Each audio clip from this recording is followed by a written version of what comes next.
ধর চাচার কাছে টাকা। কালকে ঈদ কোনে যাচ্ছি? আরে বলিস রে, চাচার কাছে টাকা পাই, কালকে ঈদ, এখনো টাকাটা আমার দিলে না। যাও যাও তাহলে হ্যাঁ, যাও। টাকাটা নিয়ে আসি আগে। আরে না না, সন্ধ্যা থেকে ভাড়াপত্র হয়নি সেরকম। উম, তুমি বাড়ির দিকটা দেখো একটু, হয়তো ঈদের বাজারে এবার হবে না, বুঝেছো?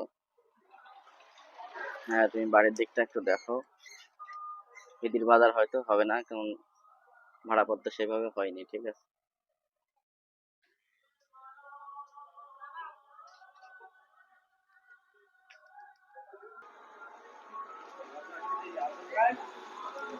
চাচা, হ্যাঁ বল ভাইপু।